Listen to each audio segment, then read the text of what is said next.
দর্শক বন্ধু, আপনারা দেখতে পাচ্ছেন এখানে একজন কৃষক, ইয়াং জেনারেশন যে কৃষিতে আসছে, এটা খুবই ভালো কথা।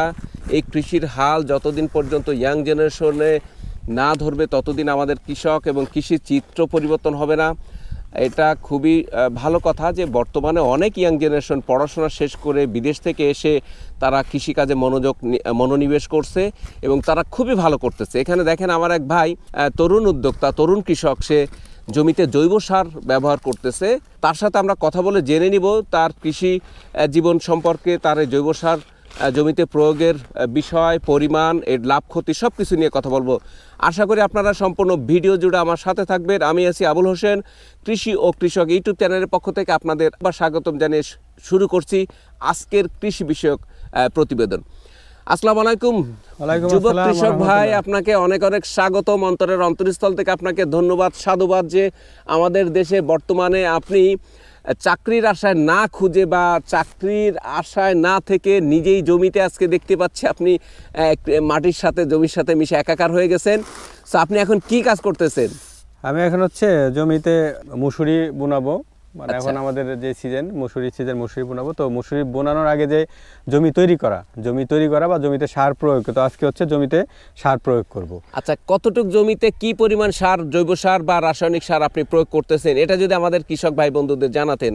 এখন আমি রাসায়নিক সারের বিরুদ্ধে, রাসায়নিক সারের পক্ষে না। তো আমাদের জমিতে যেহেতু কন্টিনিউ রাসায়নিক সার দেওয়া লাগে বা দিয়ে আসছিল আগে থেকে, তো সেই জন্য এখন পরিমাণটা কমায় অল্প কিছু পরিমাণ রাসায়নিক সার দিছি। তো আমি রাসায়নিক সারের কথা কিছু বলতে চাই না বা বলবো না। তো আমি যেটা সারটা যে কালো কালো যেটা দেখতেছেন, এই কালো ওই দানা সারের তো রাসায়নিক সার, আর এই যে কালোটা অংশ দেখতেছেন এটা জৈব সার, যেটা ভার্মি কম্পোস্ট। ভার্মি কম্পোস্ট আমার নিজের কারখানাতেই তৈরি, আমার নিজের ফার্মেই তৈরি করে আমি আমার নিজের জমিতে ইউজ করি। তো 10% জমিতে এখন আমি মুসুরি বুনাবো। তো সেই ক্ষেত্রে এইখানে জৈব সার চাষের সময় একবার দিয়ে রাখছি। চাষের সময় 5% 3 কেজি করে দেওয়া আছে। তো 10% জমিতে 30 কেজি জৈব সার বা ভার্মি কম্পোস্ট দেওয়া হয়েছিল। তো একটা চাষ দিয়ে, আপনাদের জমি দেখছেন যে জমিতে একটা চাষ দিয়ে, মানে 2টা চাষ দিয়ে রাখা হয়েছে সার দিয়ে। এখন আমি রাসায়নিক সার যেহেতু অল্প একটু দিতে হবে, সেহেতু রাসায়নিক সারের সাথে দেখছেন আপনার কালো অংশটা কিন্তু বেশি, কারণ এটা জৈব সারই বেশি, রাসায়নিক সারটা একেবারেই কম। তো যেই পরিমাণ রাসায়নিক সার দেওয়ার কথা বা অন্যরা দেয়, তার থেকে আধা পরিমাণ আমি রাসায়নিক সার দিছি এবং বাকিটা জৈব সার দিছি। তো এই জৈব সার মিক্স করে ফেলছি। মিক্স করার পরে এখন আমি জমিতে দিব। আচ্ছা, উপকারিতা সম্পর্কে তো আপনারা সবাই অবগত আছেন, কারণ এখন সবাই নেটের মাধ্যমে, ভিডিওর মাধ্যমে, সরকারের অনেক প্রচেষ্টার মাধ্যমে যে জৈব সারটা আমাদের কতটা প্রয়োজন জমিতে বা দিতে হবে, কেন দিতে হবে, সব কিছুই জানেন ইনশাল্লাহ। তো এরপরেও যদি কারো কোনো জৈব সার সম্পর্কে কোনো পরামর্শ দরকার হয় বা জৈব সার প্রয়োজন হয় বা জৈব সার উৎপাদন করতে আপনার কি কি প্রয়োজন, সব সম্পর্কে আমার সাথে যোগাযোগ করতে পারবেন। আমি আমার ভিতরে যতটুকু আছে, আমি যতটুকু জানি আপনাদেরকে শেয়ার করার চেষ্টা করব ইনশাল্লাহ। আচ্ছা, এখন তাহলে আমরা এই 10% জমিতে কতটুকু, যদি শতাংশ প্রতি 3 কেজি করে হয়, তাই না? তাহলে 10% জমিতে আমাদের 30 কেজি জৈব সার দিতে হবে। আচ্ছা, আর এটা কিভাবে দিতে হবে জমিতে? তা তো এটা নরমাল, এটা আপনি আলাদাভাবে দিতে পারেন এবং রাসায়নিক সারের সাথে মিলায়ে দিতে পারেন। জমি তৈরি করার সময় দিতে পারেন, এবং এই যে জমি তৈরির যখন ফসল করবেন, লাস্ট যখন চাষ দিবেন, সেই লাস্ট চাষও দিতে হবে। তবে আগে 2-1টা চাষ দিয়ে যখন ফালায় রাখতে পারেন জৈব সারটা, কাজটা একটু ভালো করে, তবে সাথে সাথে দিলেও কাজ হবে। তো আমি এখন জৈব সার প্রয়োগ করে দিচ্ছি। নরমাল, এটা তো দেখানোর কিছু নাই বা করার কিছু নাই, অন্য সব সারের মতো এটা ছিটায় দিতে হবে। আপনি আলাদাভাবে দিতে পারেন, জৈব সারের সাথেও দিতে পারেন। তো আমি জৈব সারের সাথে দিয়ে দিই। আচ্ছা, তাহলে আমরা এই জৈব সারটা যে জমিতে দেব, তাহলে 2 ভাবে দিতে পারি। একটা জমি প্রস্তুতের সময়, আর বীজ যখন জমিতে দিব তখনও দিতে পারি, তাই না? জি, এইভাবে দিলেই আমাদের হবে। মোট কথা মাটিতে গেলেই হলো, কাজ হবে। হ্যাঁ। আচ্ছা, এখন এই জৈব সার তো আমাদের দেশের কৃষকরা এটার ফলাফল, এটার গুণাগুণ, এটার দরকার, এটার প্রয়োজনীয়তা সম্পর্কে জানে, কিন্তু সমস্যা হচ্ছে কি এত জৈব সার কৃষক কোথায় পাবে, কিভাবে তৈরি করবে, এটা হ্যাঁ আমরা জানি বা সবাই জানে যে সারা বাংলাদেশে প্রতিটা কৃষকের বাসায় গরু আছে। আচ্ছা, তো এটার জৈব সারটা তৈরি করার মেন উপাদান হচ্ছে গোবর। আচ্ছা, তো মেন উপাদান গোবর, সেটা আপনি যদি সময় বেশি দেন, মানে ওটা গোবরটাকে আপনি 1 বছর বা 2 বছর পচায় যদি জমিতে দেন, তাহলে জৈব সার হবে।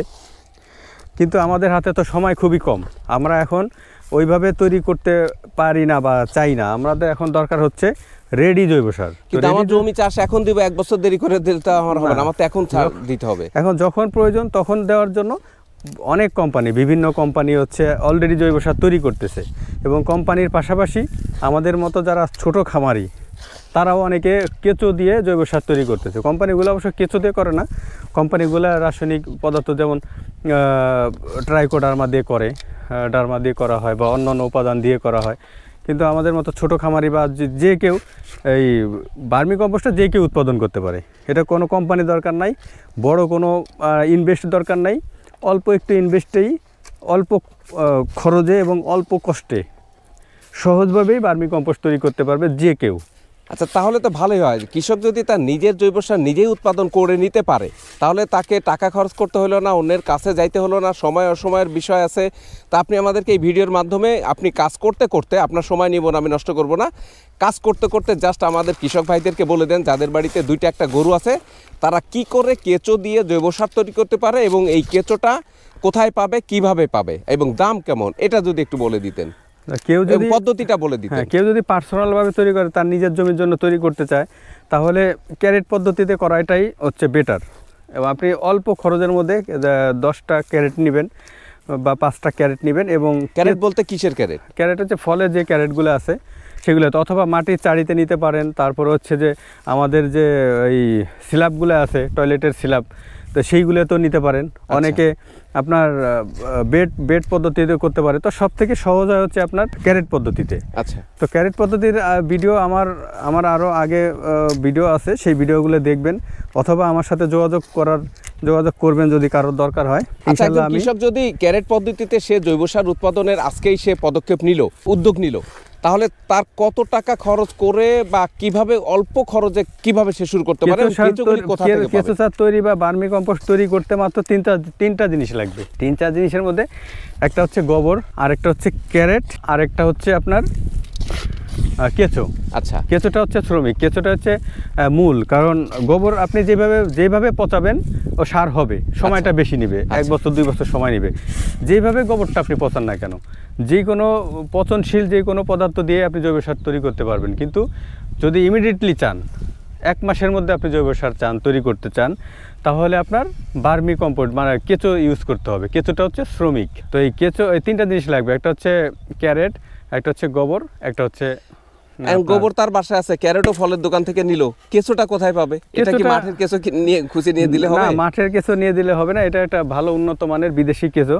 সেটার জন্য যে একটু যদি নড়াচড়া করেন বা একটু যদি চেষ্টা করেন এটা করার জন্য, সেটা আপনার এলাকায় পেয়ে যাবেন, আশেপাশে পেয়ে যাবেন। আর যদি না পান, যদি আপনার এলাকায় সত্যি নাই, আপনি খুঁজছেন পাচ্ছেন না, তাহলে আমার সাথে যোগাযোগ করলে আপনি কেঁচো আমি সংগ্রহ করে দিতে পারবো। আমার কাছে আছে, এলাকায় যারা কেঁচো কম্পোস্টের ব্যবসা করে অথবা কেঁচো সার উৎপাদন করে, ওদের কাছে যোগাযোগ করলে হবে। জি, ওদের কাছে যোগাযোগ করলে হবে। আর যদি ওদের কাছ থেকে না পান বা আপনার এলাকায় না থাকে, তাহলে আমার সাথে যোগাযোগ করলে আমি ব্যবস্থা করে দিব। বা এটা কিভাবে পাঠান? কেঁচো মনে করেন, কেঁচো তো আর শক্ত জিনিস না, কুরিয়ারে দিলে তালুবত হয়ে যাবে। কুরিয়ারে কেঁচো আমি সারা বাংলাদেশে পাঠাই, যাদের এরকম উদ্যোক্তা আছে যারা বা কম্পোস্ট তৈরি করতে চায়। তো 2টা পদ্ধতিতে পাঠানো যায়, আপনার কুরিয়ারের মাধ্যমে পাঠানো যায় আর বাস সার্ভিসের মাধ্যমে পাঠানো যায়। তো বেশিরভাগ বাস সার্ভিসের মাধ্যমে পাঠাই। বাস সার্ভিসের মাধ্যমে পাঠাইলে দিনেই আপনি পেয়ে যাবেন কেঁচোটা। আর কুরিয়ারে দিলে 3 দিন সময় লাগে, বাট দেওয়া যায়, কোনো সমস্যা হয় না। তাহলে কেঁচো সার যদি কেউ উৎপাদন করতে চায়, জৈব সার উৎপাদন করতে চায়, খুবই সহজ। আমরা তো এতদিন অনেক কৃষক মনে করে যে এটা উৎপাদন করা বুঝি বিরাট একটা ঝামেলার কাজ বা বিরাট খরচের কাজ। আপনি যেভাবে বললেন, তাহলে তো একজন মানুষ 2-3 হাজার টাকা খরচ করলেই সে তার বাড়িতে একেবারে ইজি, এটা কোনো ব্যাপারই না। 2-3 হাজার টাকা 1 কেজি কেঁচো কিনে আর 2-3টা ক্যারেট নিয়ে তার নিজের চাহিদা, 1 বিঘা জমি বা 2 বিঘা জমি। যারা ইয়াং কৃষক যারা বা যারা উদ্যোক্তা, তারা বেশিরভাগ তারা নিজেরাই এখন উৎপাদন করে নিচ্ছে, নিজেরা উৎপাদন করে নিচ্ছে। যেমন আমি তো নিজের ইউজের জন্যই এটা আসলে করছিলাম, বাট এখন তো আস্তে আস্তে বাণিজ্যিক আকারে হয়ে যাচ্ছে, কারণ আমি নিজেরটা উৎপাদন করে বেশি হয়ে যায় সেগুলো বিক্রি করি।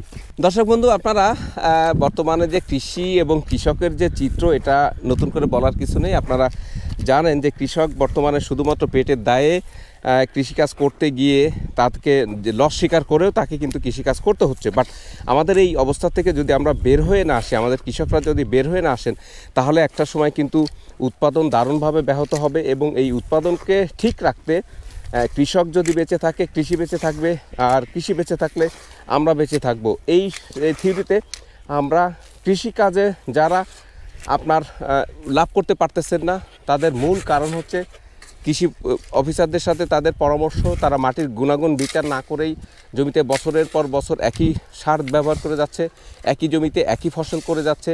জৈব সার ব্যবহার না করার কারণ, রাসায়নিক সার অতিরিক্ত মাত্রায় ব্যবহার করার কারণ, এই সমস্ত তারপরে তো আছে প্রতিকূল আবহাওয়া। এই সমস্ত কারণে কিন্তু আমাদের কৃষি আজকে হুমকির মুখে, আমাদের কৃষি আজকে কৃষক আজকে হুমকির মুখে।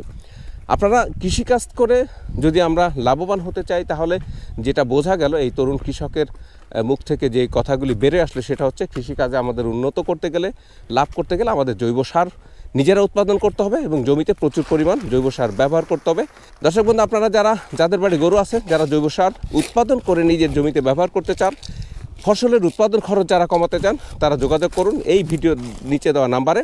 তাহলে আপনারা জৈব সার উৎপাদন এবং জৈব সারের ব্যাপারে যাবতীয় তথ্য আপনারা তার সাথে শেয়ার করে এখনই যাদের জৈব সার লাগবে, কারণ উৎপাদন করতে 1-2 মাস সময় লেগে যাবে, তো যারা জৈব সার অথবা কেঁচো যাই দরকার হোক না কেন, এই তরুণ উদ্যোক্তা, তরুণ কৃষকের সাথে যোগাযোগ করে আপনারা বাংলাদেশের যে কোনো প্রান্তে আপনারা এই জৈব সার উৎপাদনের জন্য শ্রমিক, তার মানে কেঁচো অথবা রেডি জৈব সার কিন্তু আপনারা এক্ষুনি ওনার থেকে যোগাযোগ করে নিয়ে যেতে পারেন। দর্শক বন্ধুরা, ভালো থাকেন, সুস্থ থাকেন। আপনাদের সাথে দেখা হয়ে যাবে অন্য যে কোনো একটা কৃষি বিষয়ক ভিডিওতে, আপনাদের সাথে দেখা হয়ে যাবে অন্য যে কোনো একটা কৃষি বিষয়ক প্রতিবেদনে। এই পর্যন্ত আপনারা সবাই ভালো থাকেন, সুস্থ থাকেন। আসসালামু আলাইকুম ওয়া রাহমাতুল্লাহি ওয়া বারাকাতুহু।